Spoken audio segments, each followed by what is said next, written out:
नमस्कार।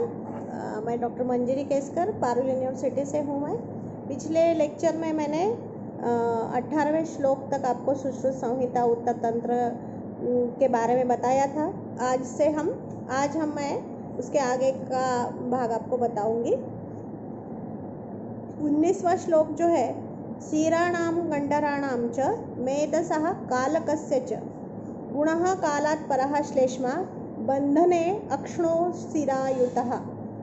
इसका क्या मतलब है कि अक्षी को कैसे वो बांध के रखता है, वो बता रहे हैं कि सीरा है, कंडरा है, ओके, काल का मेद धातु है, उसके बाद में कालकास्थी है, ओके, और फिर श्लेष्मा है। इन सभी को ये सब एक दूसरे के साहचर्य से नेत्र को बांधे रखते हैं, ऐसा उन्होंने बोला है। जो कि हमारे ऑर्बिट है, उसमें ये with the help of the orbit में उसमें with the help of the extra ocular muscles, okay, ये सब जो वर्जेनेसिस और ये जो सभी क्रिया होती है वो होती है, उसका ही इन्होंने बताया है आयुर्वेदिक दृष्टि से कि सीरा, कंडरा, मेद धातु, फिर कालकास्थी और फिर श्लेष्मा। ये श्लेष्मा जो बंधन करता है, ये सब मिलके नेत्र को बांधे रखते हैं, ऐसा उन्होंने बोला है। उसके बाद में जब आता है आगे वाला श्लोक है, वो नेत्र रोगों की संप्राप्ति का श्लोक है।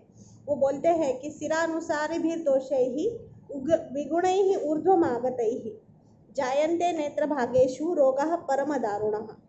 सिरानुसारी, ये जो दोष है, प्रकुपित जो दोष है, वो सिरानुसारी होके ऊपर विगुण होके, ये विगुण जो दोष है वो सिरा में आके फिर ऊपर आ जाते हैं। विगुणैहि ऊर्ध्वम आगतैहि, ऊपर आ जाते हैं। और ये कहाँ चले जाते हैं? फिर ऊपर आके जायन्ते नेत्र भागेषु, नेत्र भाग में चले जाते हैं।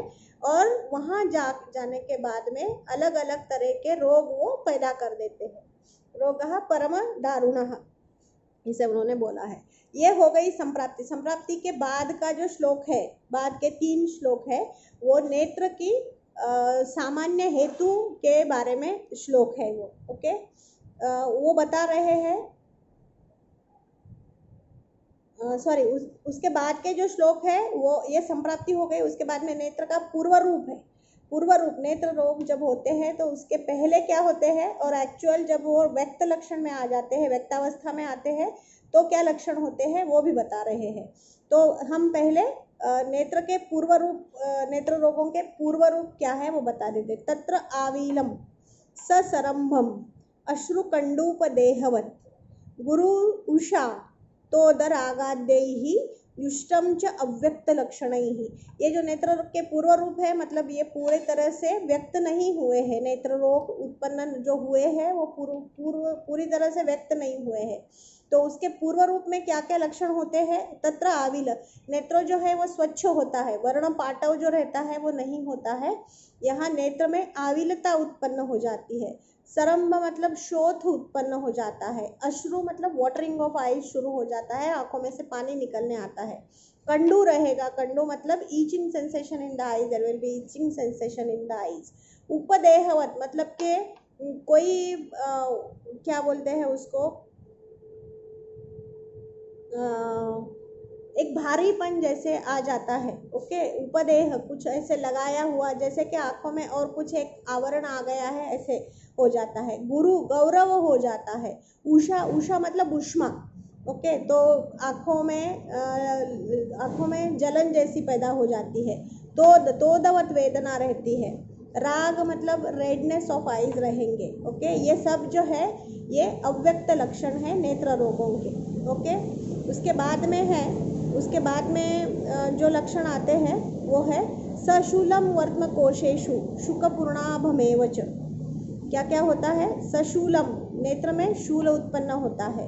वर्त्म कोश कैसे लगता है? ये जो वर्त्म कोश है वो वर्त्म कोश शुकपूर्ण, ये जो शाली रहती है ना, उसमें ये जब वो साबुत, जहाँ से हम चावल नहीं निकालते उससे पहले जो शाली रहती है वो साबुत, उसमें थोड़े से शुक रहते हैं। देखो वो बहुत ऐसे पॉइंटेड रहते हैं और वो अगर कहीं लग जाते हैं तो हमें एक वेदना हो जाती है और बहुत चुभन जैसी हो जाती है। तो वैसी शुकपूर्णाभ मेवच ऐसे लक्षण यहाँ पर वर्तमान कोश में होते हैं, ऐसे बता रहे हैं। विहन्यमानम रूपे वा, मतलब ये जो रूप का जो रूप दर्शन जो है वो क्रिया जो है वो विहीन हो जाती है, कम हो जाती है। इसका मतलब है कि ब्लरिंग ऑफ विजन हो जाता है।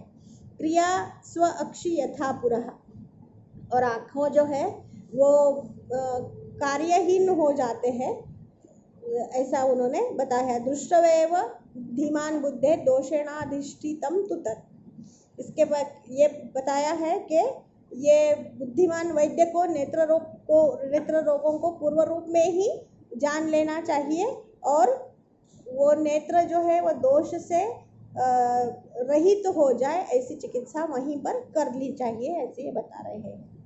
अब क्या करना चाहिए उसके बाद में बता रहे हैं कि संक्षेपतः क्रियायोगो निदान परिवर्जनम वातादीनां प्रतिघातः प्रोक्तो विस्तरतः पुनः। आपको मालूम है कोई भी अगर ट्रीटमेंट करनी होती है तो सबसे पहले हम करते हैं कि सबसे पहले जो ट्रीटमेंट है, the first step to treatment is the avoidance of the positive factor. तो निदान परिवर्जन जो है ये पहली और सबसे इम्पोर्टेंट ट्रीटमेंट बता रहे हैं। उसके बाद में है वातादि जो दोष है वो जो प्रकुपित होकर ऊर्ध्वम आगत ही जो बोला है कि ऊपर आके नेत्र रोगों में विविध परम दारुण रोग उत्पन्न कर रहे हैं, उनको फिर उनके वात प्रकुपित है तो वातघ्न, पित्त प्रकुपित है तो पित्तघ्न और कफ है तो कफघ्न या त्रिदोषघ्न चिकित्सा हमें वहाँ करनी चाहिए, ऐसे ये बता रहे हैं। अब ये जैसे कि बोला कि सबसे पहले है कि निदान परिवर्जन करना चाहिए। अब ये बोल रहे हैं कि निदान कौन से है, नेत्र रोगों के निदान कौन से हैं, वो मैं आपको बता रही हूँ। उष्णाभितप्तस्य जल प्रवेशात्, जो शालाक्य के स्टूडेंट्स हैं उन्होंने ये पूरी की पूरी याद ही उनको आना चाहिए, होना चाहिए। ओके, वो पहला श्लोक है उष्णाभितप्तस्य जल प्रवेशात् दूरे क्षणात् स्वप्न विपर्ययाच्च। गर्म एकदम, अगर बॉडी टेम्परेचर आपका बहुत ज़्यादा बढ़ गया है, आपने कुछ एक्सरसाइज कर लिया है या फिर ऐसा कुछ किया है कि मेटाबॉलिक रेट आपका बहुत बढ़ गया है, तो ऐसे में एकदम से विपरीत इसमें नहीं जाना चाहिए। एकदम आप बिल्कुल वार्म अप हो गए हो तो एकदम से ठंडे एटमॉस्फेयर में नहीं जाना चाहिए, ऐसे इसका मतलब है। दूरे क्षणात्, कंटिन्यूसली दूर देखने वाले या फिर दूरबीन से देखने वाले, ये जो भी ये है, जैसे आपको पता है कि कोई भी व्याधि इससे होता है, प्रज्ञापराध, असात्मेन्द्रियार्थ संयोग और परिणाम जो काल है, जो अप्रतिहत है, वो उसे हमारा जोर नहीं है उस पर प्रज्ञापराध और असात्मेन्द्रियार्थ संयोग। ओके, तो ये जो है प्रज्ञापराध और असात्मेन्द्रियार्थ संयोग, उसमें से भी हीन योग, मिथ्या योग और अतियोग, तो ये चीज़ें अतियोग में आती है। तो ये अतियोग आपको कम करना है ऑलवेज। ओके, स्वप्न विपर्य मतलब जब जागना चाहिए तब सो रहे हैं, जब सो रहे हैं जब सोना है तब जाग रहे हैं, ये चीज़ जो है वो नेत्र के लिए घातक है और नेत्र के लिए ये प्रकोप, नेत्र रोग कारक है, ऐसे ये बता रहे हैं। प्रसक्त संरोधन कोप शोक क्लेशाभिघातात् ऐथिमैथुनाच्च। बहुत ज़्यादा रोना भी नहीं है, बहुत ज़्यादा गुस्सा भी नहीं करना है, बहुत ज़्यादा शोक भी नहीं करना चाहिए, क्लेश भी खुद को नहीं होने चाहिए। अभिघात, ये भी ट्रॉमेटिक इंजरी, ये भी एक नेत्र रोगों का कारण है। उसके बाद में अतिमैथुन, कोई भी चीज़ जिसमें कि इंट्राऑक्यूलर इंट्राक्रेनियल प्रेशर बढ़ जाए, कोई भी ऐसी पोजीशन नहीं लेनी है। जैसे कि ग्लूकोमा में हम बोलते हैं कि इंट्राऑक्यूलर प्रेशर या फिर वमन कॉन्ट्राइंडिकेटेड है, वैसे ही अतिमैथुन भी कॉन्ट्राइंडिकेटेड है, या फिर अतिमैथुन की वजह से भी नेत्र रोग हो सकते हैं। ये हो गया है विहारज हेतु उन्होंने बताए। अब वो जाते हैं आहारज हेतु पर। शुक्त, अरनाल, अम्ल, कुलत्थ, ये जो भी बताए हैं ये सभी पित्त प्रकोपक कारण है। उसके बाद में है माश जो है कफ प्रकोपक है। ओके, निषेवणात् वेग विनिग्रह भी जो कि अधारणीय वेग है उनका धारण करने से भी नेत्र रोग होते हैं। ओके, स्वेदा रथो धूम निषेवणाच।